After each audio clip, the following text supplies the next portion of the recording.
আসসালামু আলাইকুম। আমি ডক্টর সৈয়দ গোলাম গৌস আশরাফি, BHMS, ঢাকা ইউনিভার্সিটি। আজকে আপনাদের সামনে যে বিষয়টা নিয়ে আমি কথা বলবো সেটা হলো কি করলে ডায়াবেটিস হবে না। অ্যাকচুয়ালি যে কোনো ডাক্তারের কাছে গেলে যদি আপনি কখনো বলেন যে ডাক্তার সাহেব কি করলে কি খেলে এই প্রবলেমটা হবে না, তো অনেক সময় দেখা যায় এর কোনো প্রশ্নের জবাব থাকে না। তো আমি চেষ্টা করি আপনাদেরকে যে ইনফরমেশনগুলো দেওয়ার জন্য, সেগুলা আপনার আপনাকে মানে রোগ প্রতিরোধ করতেও সহায়তা করবে, আর রোগকে কিউর করার জন্য আপনাকে হেল্প করবে। তো জাস্ট আজকের যে বিষয়বস্তু, ডায়াবেটিস আজকে এমন একটা মহামারী আকারে ছড়ানো একটা রোগ, সেটা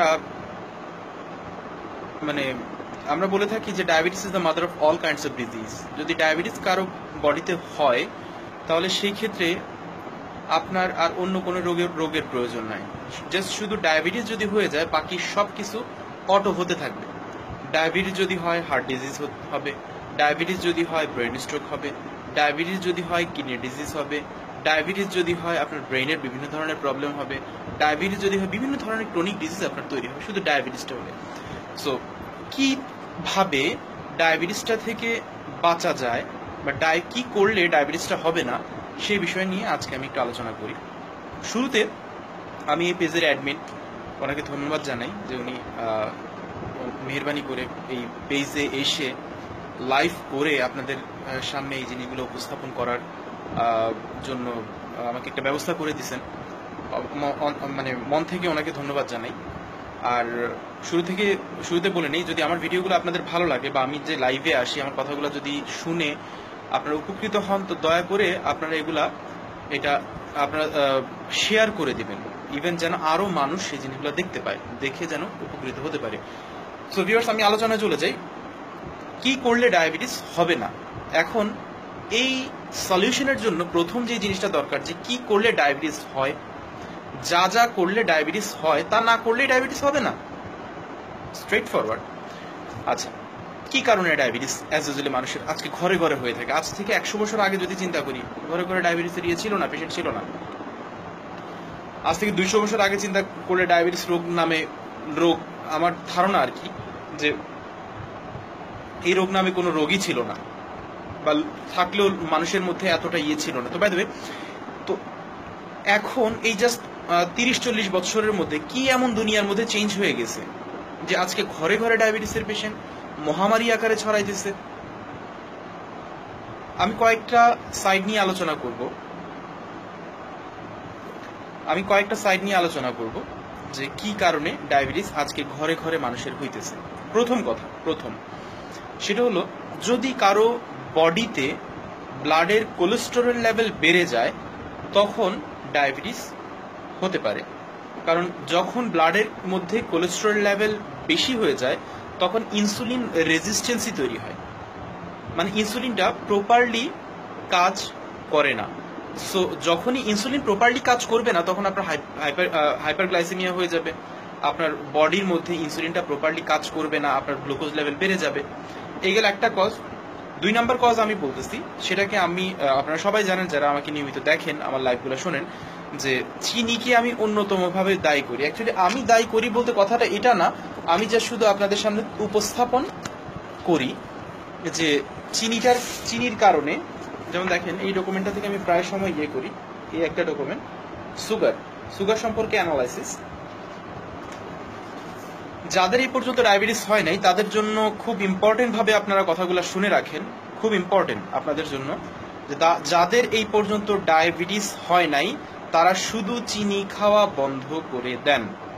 যদি চিনি খাওয়া বন্ধ করে দেন তাহলে দেখবেন যে আপনার ডায়াবেটিস থেকে আপনি মুক্ত থাকতে পারবেন ইনশাআল্লাহ। আমি কোনো কথা হাওয়ার উপর বলার মানুষ না, আমি জাস্ট প্রত্যেকটা জিনিস আমি নিজে স্টাডি করে আপনাদের সামনে বলার চেষ্টা করি। এটা উইকিপিডিয়া থেকে নেওয়া একটা ডকুমেন্ট, এটা 9 নাম্বার পেজে, আপনারা একটু খেয়াল করে দেখেন। 1, 2 3 4 5 6 7 8 9। তো এখানের 8 নাম্বার পেজটা আমি আলোচনা করতেছি। দেখেন এখানে লেখা আছে 8 নাম্বার পেজের আপনার 9.2 এখানে লেখা আছে obesity and diabetes। এখানে জাস্ট একটা কলাম আমি আলোচনা করতেছি, may increase the risk of metabolic syndrome and type 2 diabetes not only through obesity but also by increasing dietary glycemic load leading to the insulin resistance and beta cell dysfunction। দুইটা কারণে মানুষের diabetes হয়, একটা হলো insulin রেজিস্ট্যান্সি, একটা হলো beta sell dysfunction. তো এই দুইটা কারণই আপনার চিনি খেলে তৈরি হবে। সো যারা যারা চিনি খাইতেছেন তাদের জন্য অবশ্যই আমি সুসংবাদ বলবো না দুঃসংবাদ বলবো, সেটা আপনার নিজের ইয়ে করে বিবেচনা করে নেন, যে আপনারা শুধু অপেক্ষা করেন। যদি আসলে এই রিসার্চ রিয়েলি হয় তাহলে আমি বলবো যে আপনারা শুধু অপেক্ষা করেন যে ভবিষ্যতে আপনাদের কি হয়। তো বাই দ্য ওয়ে, আমি বলবো না যে আপনি আজকে এটা খাওয়া বন্ধ করে দেন, আমি আপনাদের সামনে উপস্থাপন করলাম, বাকিটা আপনাদের বিবেকের কাছে কোশ্চেন রইল। আর অনেকে কোশ্চেন করে যে ডাক্তার সাহেব আমি তো চিনি খাই না, আমি এত পরিমাণে চিনি খাই না, বা অনেক আগেই চিনি ছেড়ে দিয়েছি। নো, আপনি জানেন কি যে খাবারের বাজারে যত খাবার পাওয়া যায় তার মধ্যে 80% মধ্যে অ্যাডেড সুগার। আপনি কোক খাবেন অ্যাডেড সুগার, পেপসি খাবেন অ্যাডেড সুগার, বিভিন্ন ধরনের কোল্ড ড্রিঙ্কস খাবেন অ্যাডেড সুগার, রুটি খাবেন অ্যাডেড সুগার, সিঙ্গারা আপনি কি বলে বিস্কিট খাবেন অ্যাডেড সুগার, বেকারি আইটেম খাবেন অ্যাডেড সুগার, ইভেন দেখা যায় অনেক রেস্টুরেন্ট আইটেমের মধ্যে এখন অ্যাডেড সুগার, জুস খাবেন অ্যাডেড সুগার, ইভেন প্রত্যেকটা খাবারের মধ্যে আমি ধারণা করি বাজারের 80% খাবারের মধ্যে অ্যাডেড সুগার। তো আপনি হয়তোবা চিনি খান না কিন্তু বিস্কিট তো খান, বিস্কিট খেলে আপনি চিনিটা আপনার বডির মধ্যে ঢুকতেছে। আপনি হয়তোবা চিনি খান না কিন্তু আপনি কোল্ড ড্রিঙ্কস খান, তাহলে আপনার বডির মধ্যে এটা ঢুকতেছে। ইভেন সারা দুনিয়ার মানুষ বলতেছে, নট অনলি মি, সারা দুনিয়ার মানুষ বলতেছে যে sugar is a white poison. তো যদি চিনি হোয়াইট পয়জন হয়ে থাকে সেটা তো রেফারেন্স আছেই, নেটে আপনারা ঘাটাঘাটি করলে অবশ্যই সেই জিনিসটা বুঝতে পারবেন যে আসলে আমার কথাগুলো কতটুকু। আমি জাস্ট শুধু এখানে ডকুমেন্টারি একদম স্পেসিফিক ভাবে আলোচনা করতেছি। তো শুধু একমাত্র চিনিকে দায়ী করি আমি তা না। আমি একটা কথা বলে থাকি যে আপনার ঘর থেকে বা আপনার জীবন থেকে যদি কাউকে ঘৃণা করতে হয় তাহলে 3টা জিনিসকে করেন। এক হলো সয়াবিন তেল, এক হলো সয়াবিন তেল, দ্যাট মিনস রিফাইন্ড সয়াবিন তেল, বা নর্মালি সয়াবিন তেলের কথাই বলি আমি, সাদা লবণ বা যেটাকে আমরা সি সল্ট বলি, সামুদ্রিক লবণ যেটাকে বলি, বা টেবিল সল্ট যেটাকে বলি, আর হলো চিনি। এই 3টা জিনিস যদি বডি থেকে আপনার ঘর থেকে যদি আপনি ইরাডিকেট না করতে পারেন, বেন না করতে পারেন, তাহলে ডায়াবেটিসের মতো রোগের জন্য আপনি প্রস্তুত থাকেন। ওয়েল, এখন জাস্ট আমি ছোট্ট একটা এক্সাম্পল দিয়ে আমি আপনাদেরকে বোঝানোর চেষ্টা করতেছি যে ডায়াবেটিসটা কি কারণে হয়। আমাদের ডাইজেস্টিভ সিস্টেমের মধ্যে একটা অর্গানের নাম হলো প্যানক্রিয়াস। প্যানক্রিয়াসের আইলেটস অফ ল্যাঙ্গারহ্যান্সের বিটা সেল থেকে তৈরি হয় ইনসুলিন। তো যদি কোনো কারণে ইনসুলিন প্রোডাকশন কমে যায়, আর ইনসুলিন প্রোডাকশন যদি কমে যায় তখন দেখা যায় ব্লাডের মধ্যে সুগার লেভেল বেড়ে যায়। It's called diabetic condition. এটা একটা কারণ হতে পারে। 2 নাম্বার কারণ হতে পারে অনেকের ক্ষেত্রে ইনসুলিন তৈরি তো হইতেছে বাট এটা মাসল সেলের মধ্যে গিয়ে প্রপারলি কাজ করতেছে না। যখন মাসল সেলের মধ্যে গিয়ে প্রপারলি কাজ করবে না, এই তখন যে কন্ডিশনটা তৈরি হবে সেটাকেও ডায়াবেটিক কন্ডিশন বলা হয়। তাহলে আমরা জানলাম 2টা জিনিসের কারণে বা দুইটা কারণে ডায়াবেটিসটা তৈরি হইতেছে। কিন্তু এই 2টা কারণ কিভাবে কি কারণে হইতেছে? চিনি, লবণ, তেল, এই 3টা জিনিস। ফর এক্সাম্পল আমি আপনাদেরকে একটু সহজভাবে বোঝানোর চেষ্টা করি, আপনারা যদি দোয়া করে যেন আপনাদের এটা আপনারা বুঝে যান কথাটা। আপনি ভাতের সাথে কিছু কাকর মিক্সড করলেন, ভাতের চালগুলো দেখতে সাদা, কাকরগুলোও দেখতে সাদা, আপনি মিক্সড করলেন, মিক্সড করে সেটা রান্না করলেন, রান্না করে কাউকে বললেন যে ভাই তুমি এগুলা খাও। তো সে 1 চামচ মুখে নিল, মুখে দিয়ে দেখতেছে যে এটার মধ্যে কাকর আছে, বলছে ভাই আমাকে মাফ করে দাও, আমি তো এটা খেতে পারবো না। বলছে না এটা তোমার তো খেতে হবে। তো আরেক চামচ মুখে দিছে, সে চাবাইতেছে, দেখা যাচ্ছে দাঁতের মধ্যে বিভিন্ন ধরনের, বা দাঁতের দুই একটা ভেঙেও যাইতেছে এরকম ধরনের।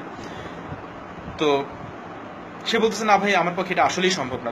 তখন আপনি বলতেছেন যে না এটাকে জোর করে তোমার খাইতেই হবে। তো যদি এই কন্ডিশন যদি আপনি এইটুকু বুঝে থাকেন তাহলে বাকিটা বুঝবেন যে এই কন্ডিশন যদি আপনি একটা মানুষের উপর প্রতিদিন অ্যাপ্লাই করতে থাকেন, যে যেটা খাবার না, কুখাদ্য যেটা, সেটা যদি আপনি কাকে খেতে দেন আর তার উপর যদি বার্ডেন ক্রিয়েট করেন, একটা সময় দেখা যাবে তার দাঁত যা আছে সব নষ্ট হয়ে যাবে। হবে, অবশ্যই হবে। যদি এইটুকু বুঝে থাকেন বাকিটা অবশ্যই বুঝবেন যে আমাদের যে ডাইজেস্টিভ সিস্টেম, আমাদের যে তন্ত্রের মধ্যে ভাত হজম করার জন্য যা যা এনজাইম দরকার আল্লাহ পাক দিয়ে দিছে। আপনি রুটিকে হজম করার জন্য যা যা এনজাইম আল্লাহ পাক দিয়ে দিছে, প্রোটিনকে হজম করার জন্য, কার্বোহাইড্রেটকে হজম করার জন্য, ফ্যাটকে হজম করার জন্য যা যা দরকার সব দিয়ে দিছে, কিন্তু চিনির সাথে যে কেমিক্যালটা যোগ করা হয় সেটাকে হজম করার জন্য কোনো এনজাইম নাই। রিফাইন্ড তেলের সাথে, যেমন আমি বলে থাকি বাজারে first refined, double refined, triple refined পর্যন্ত তেল পাওয়া যায়। রিফাইনিং অয়েলের সাথে যে কেমিক্যালগুলো যোগ করা হয় সেগুলাকে হজম করার জন্য কোনো এনজাইম নাই। তখন যখনই আপনি এগুলা খাইতেছেন, আপনার ডাইজেস্টিভ সিস্টেমে ঢুকতেছে, ওই প্যানক্রিয়াস তখন ব্রেন সিগন্যাল দিতেছে যে এটা কোন জিনিস চলে আসছে, এটাকে হজম করার জন্য তো আমার হাতে কোনো কিছু নাই। তখন সে এক্সট্রা পরিশ্রম করতেছে, অনবরত কাজ করতে করতে করতে করতে করতে করতে একটা সময় প্যানক্রিয়াস দুর্বল হয়ে যেতেছে। অনেকগুলো কারণের মধ্যে একটা আলোচনা করতেছি আমি, জাস্ট আপনারা ভাববেন না যে আমি কোনো স্পেসিফিক, মানে আমি আমার আলোচনার মধ্যে সমগ্র আলোচনা রয়ে গেছে, জাস্ট অনেক সময় সময়ের কারণে আমি চেষ্টা করি খুব সংক্ষিপ্তভাবে আপনাদের সামনে তুলে ধরার জন্য। তো বাই দ্য ওয়ে, যদি এইটুকু আপনারা বোঝেন, অনবরত আপনি আপনার প্যানক্রিয়াসের উপর, আপনি আপনার ডাইজেস্টিভ সিস্টেমের উপর অনবরত জুলুম করতেছেন, তো তার তো ভাষা নাই। আপনার পেটে ক্ষুধা লাগছে, আপনার কোনো কিছুর দরকার, আপনি আন্দোলন করতেছেন। এখন এই অর্গানগুলার যেগুলো আল্লাহ মুখ দেয় নাই, যেগুলো আপনার আল্লাহ ভাষা দেয় নাই, তাদের কি, তারা কি করবে? আপনাকে কখনো চিন্তা করে দেখছেন?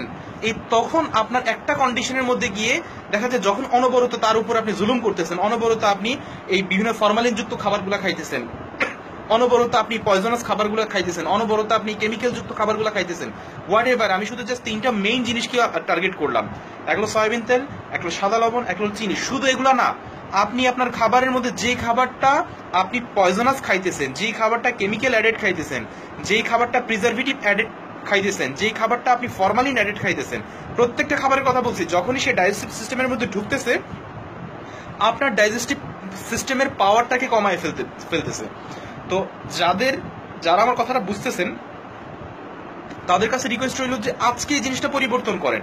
আমি তিনটা জিনিস আমি আবার রিপিট করে বলছি। প্রথম কথা হলো যে আপনার ব্লাডের কোলেস্টেরল লেভেল যদি বাড়ে, তাহলে আপনি ডায়াবেটিস থেকে ডায়াবেটিসকে করতে পারবেন না।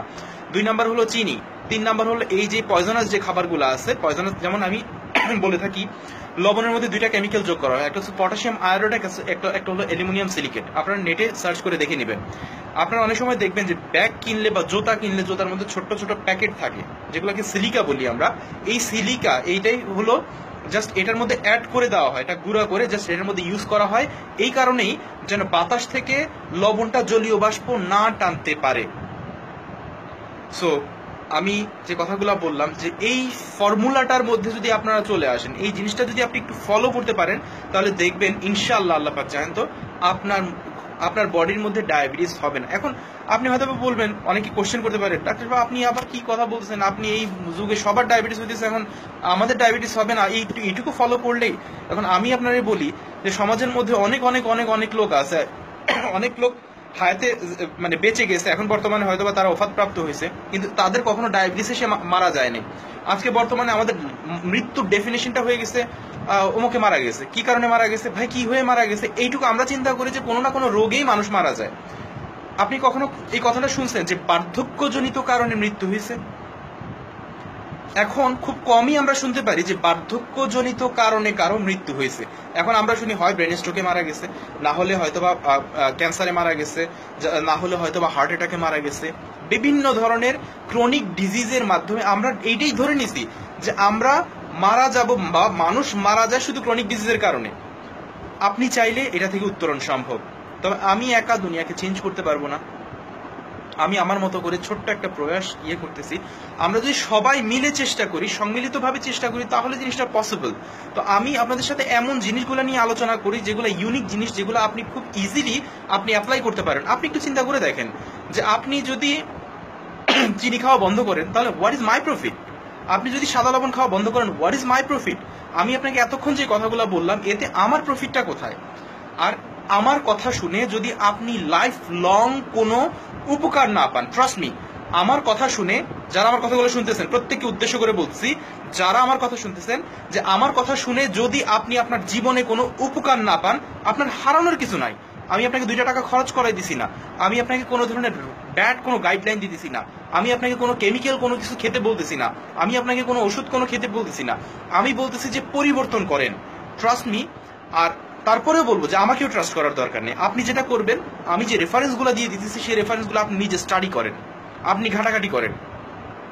ডাক্তার হিসেবে অন্তত এইটুকু তো আমাদের যে আমরা হিউম্যান সিভিলাইজেশনের জন্য কি করে যাইতেছি, মানব সভ্যতার জন্য কি করে যাইতেছি। ডায়াবেটিস হলে তো ট্রিটমেন্ট আছে, ওষুধ আছে, যেটা খেয়ে হয়তো বা হবে, ডায়াবেটিস কন্ট্রোলে থাকবে। কিন্তু এমন কি কোনো কিছু আছে যেটা করলে বা যেটা ফলো করলে বা যেটা খেলে ডায়াবেটিস কখনো হবে না?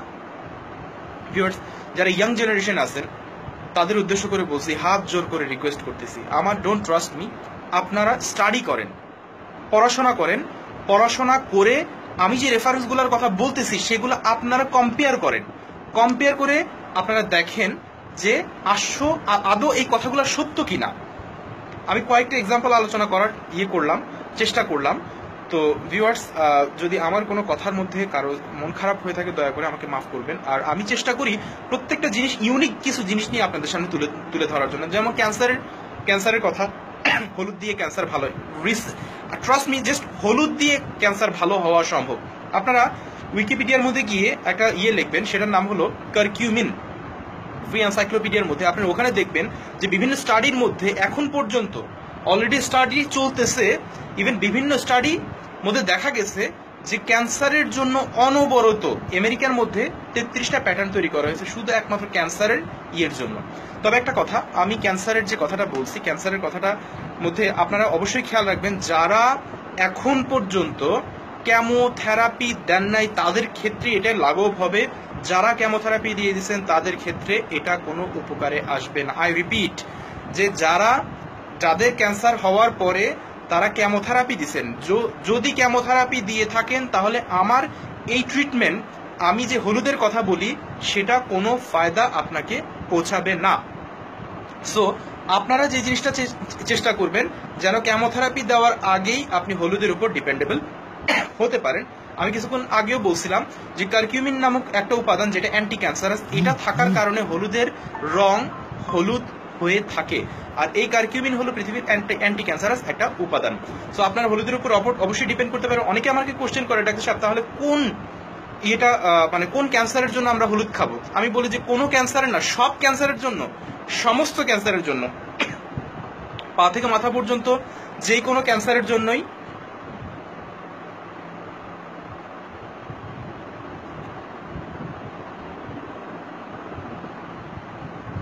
পা থেকে মাথা পর্যন্ত যে কোনো ক্যান্সারের মধ্যেই, যেই কোনো ক্যান্সারে আপনারা হলুদ ব্যবহার করতে পারেন। সো ডায়াবেটিস এখন মহামারী আকারে ছড়াইতেছে। ডায়াবেটিস থেকে যদি বাঁচতে চাই আমরা, তাহলে অবশ্যই এখন যদি সচেতন না হই তাহলে জেনারেশন বাঁচাতে পারবো না। লাইভে অনেক কথা বলা যায় না, শুধু এইটুকু বলবো যে আমি যে চেষ্টা করতেছি আপনাদের সামনে তুলে ধরার জন্য, আপনারা রিসিভ করবেন না বর্জন করবেন সেটা সম্পূর্ণ আপনাদের নিজস্ব এখতিয়ার। প্লিজ দয়া করে রিকোয়েস্ট করতেছি যে অন্তত খেদমতে খালকের উদ্দেশ্য হলে এই কথাগুলো যারা এই মুহূর্তে লাইভে আমাকে দেখতেছেন বা পরবর্তীতে লাইভটা দেখবেন, তাদের কাছে হাত জোর করে রিকোয়েস্ট করতেছি যে আপনারা স্টাডি করেন, আপনারা নিজেরা পড়েন, আমি যে কথাগুলো বলতেছি সেই কথাগুলো আদৌ সত্য কিনা, আদৌ কিনা, সেগুলো কম্পেয়ার করে হয় গ্রহণ করেন, না হলে বর্জন করেন। Now it's up to you. প্রায় 1000 মানুষের মতো হয়ে গেছেন সবাই। অনেক সময় দেখা যায় যে ভিউ তো হয় অনেক, একটা ভিডিও প্রায় 4 লাখ, যেমন ক্যান্সার 1K হয়ে গেছে আলহামদুলিল্লাহ। অনেক সময় দেখা যায় যে আপনার একটা ভিডিও, যেমন ক্যান্সারের ভিডিওটা 9.5 লাখ থেকে 10 লাখের কাছাকাছি পৌঁছে গেছে। তারপর অনেক সময় লাইভ যে কিছুদিন আগে ডায়াবেটিস নিয়ে আলোচনা করছিলাম, ওটা প্রায় 2 লাখ 2.5 লাখ ভিউ হয়ে গেছে, কিন্তু শেয়ার হয় না। দয়া করে আপনাদের কাছে রিকোয়েস্ট হলো এটা যে আপনারা দয়া করে শেয়ার করে দিবেন। আপনারা শেয়ার করলে আরো মানুষ এই জিনিসগুলো দেখে উপকৃত হতে পারে। আর আমি তো একা, আমার কাজ শুধু লাইভ করা, আর দ্বিতীয় কথা আপনাদের কাজ হলো জিনিসটা আরো মানুষের কাছ পর্যন্ত পৌঁছে দেওয়া। সো এটা সম্পূর্ণ সিদ্ধান্ত আপনাদের যে আপনারা এটা গ্রহণ করবেন না বর্জন করবেন। সো আমি আর কথা ল্যান্দি করবো না, যেন আপনাদের অনেক সময় দেখা যায় বড় ভিডিও হলে মানুষ একসেপ্ট করে না। তো যে কথাগুলো আমি আবার একটু জাস্ট সংক্ষেপে 1 মিনিটের মধ্যে কথাটা রিপিট করে বলছি। আজকের আলোচনার বিষয়বস্তু হলো কি করলে ডায়াবেটিস হবে না। ফার্স্ট অফ অল আপনারা আপনাদের কোলেস্টেরল লেভেল কন্ট্রোলে রাখেন। 2 নাম্বার কথা হলো যে চিনি বর্জন করেন, মাস্ট চিনি বর্জন করেন। যারা চিনি খাইতেছেন তাদের আপনারা কখনো নিজেরাও সেফ হতে পারবেন না, জেনারেশনকেও বাঁচাতে পারবেন না। জাস্ট আমি ডকুমেন্ট নিয়ে কথা বলতেছি, ডকুমেন্ট ছাড়া আমি কোনো কথা বলতেছি না, আপনি এটা স্টাডি করে দেখবেন। আর তৃতীয় কথা হচ্ছে পয়জনাস যে খাবার, কেমিক্যাল অ্যাডেড যে খাবার, যেগুলো ফরমালিন অ্যাডেড খাবার, এই খাবারগুলো যতদিন খাবেন ততদিন আপনি ডায়াবেটিস থেকে কোনো সময় বাঁচতে পারবেন না। তবে একটা কথা আমি আপনাদেরকে বলে দেই, সেটা হলো আমি এতক্ষণ যে কথাগুলো বললাম সেই কথাগুলো যদি কারো ডায়াবেটিস থাকা অবস্থায় আপনি মানেন, ট্রাস্ট মি, আপনার ডায়াবেটিস ভালো হতে বেশি সময় লাগবে না। আমি আবার রিপিট করে বলতেছি যে যদি আমার যে কথাগুলো as well as curative as well as preventive, আমার কথাগুলো শুনলে আপনি তো ভালো থাকবেনই। ভালো থাকবেন বলতে আপনার রোগটা হবে না। আর দ্বিতীয় কথা, যদি কোনো কারণে কেউ এই ডায়াবেটিসে আক্রান্ত হয়ে যান, জাস্ট শুধু এই ফর্মুলা মানেন, আপনার ডায়াবেটিসটা পুরোপুরি ঠিক হয়ে যায়। এখন জাস্ট শুধু একটা সলিউশন বলে আমি শেষ করে দিতেছি, সেটা হলো ডায়াবেটিসের অন্যতম ঘরোয়া একটা আছে, সেটার নাম হলো মেথি দানা। মেথি দানা, মেথির ইলেকট্রোম্যাগনেটিক পাওয়ার পৃথিবীর মধ্যে মানে অন্যান্য সবজির তুলনায় অনেক বেশি। সেই কারণে মেথির একটা পোটলা, সাপোজ আপনার হাতে ব্যথা করতেছে, আপনি যদি মেথির পোটলাটা এখানে চাপ দিয়ে ধরেন, তাহলে দেখবেন যে আপনার ব্যথা সেটা কমায় দিবে। এটার কারণে এটার মধ্যে ইলেকট্রোম্যাগনেটিক পাওয়ার অনেক বেশি। সো ভিউয়ার্স, এই গেল একটা ইনফরমেশন। এই মেথিটাকে আপনি 1 চা চামচ মেথি দানা 1 গ্লাস পানির সাথে সারা রাত যদি মানে ভিজিয়ে রাখেন, সকালবেলা ঘুম থেকে শুধু জাস্ট পানিটা খেয়ে নেবেন। আমি আবার রিপিট করে বলতেছি, 1 পোয়া বা ছোট যে গ্লাসগুলো আছে আপনাদের ঘরে, যে কোনো গ্লাস যত বড় হোক ছোট হোক তাতে কোনো প্রবলেম নাই, 1 গ্লাস পানির মধ্যে 1 চা চামচ মেথি দানা, পানিটা যদি একটু কুসুম গরম হয় তাহলে সেক্ষেত্রে বেটার। 1 চা চামচ মেথি দানা 1 গ্লাস পানির সাথে সারা রাত্রে ভিজবে, সকালবেলায় ঘুম থেকে উঠে পানিটা খেয়ে নেবেন।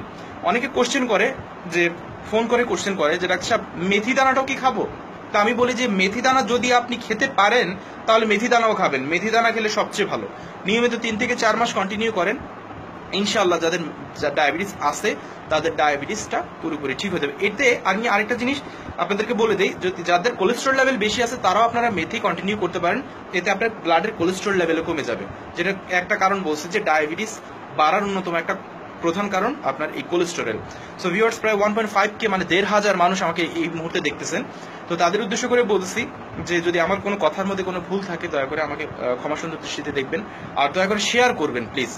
আপনারা যদি চান যে আমি নিয়মিত আপনাদের সামনে এসে কথাগুলো বলি, লাইভ করে আপনাদের উপকৃত করার জন্য এই কাজগুলো আমি যদি করি, তাহলে দয়া করে শেয়ার করবেন। আর আমার একটা লাইক পেজ আছে, উপরে যে লিঙ্ক দেওয়া আছে আমার ইয়ের মধ্যে, dr.ashrafi ashrafi 2017 ডক্টর আশরাফি 2017, এটা আমার লাইক পেজের আপনারা দয়া করে সেটার মধ্যে অ্যাড হয়ে যাবেন। আপনারা ওইটা ক্লিক করলে, এই ইয়েটার মধ্যে ক্লিক করলে গলা ভেঙে গেছে কথা বলতে বলতে।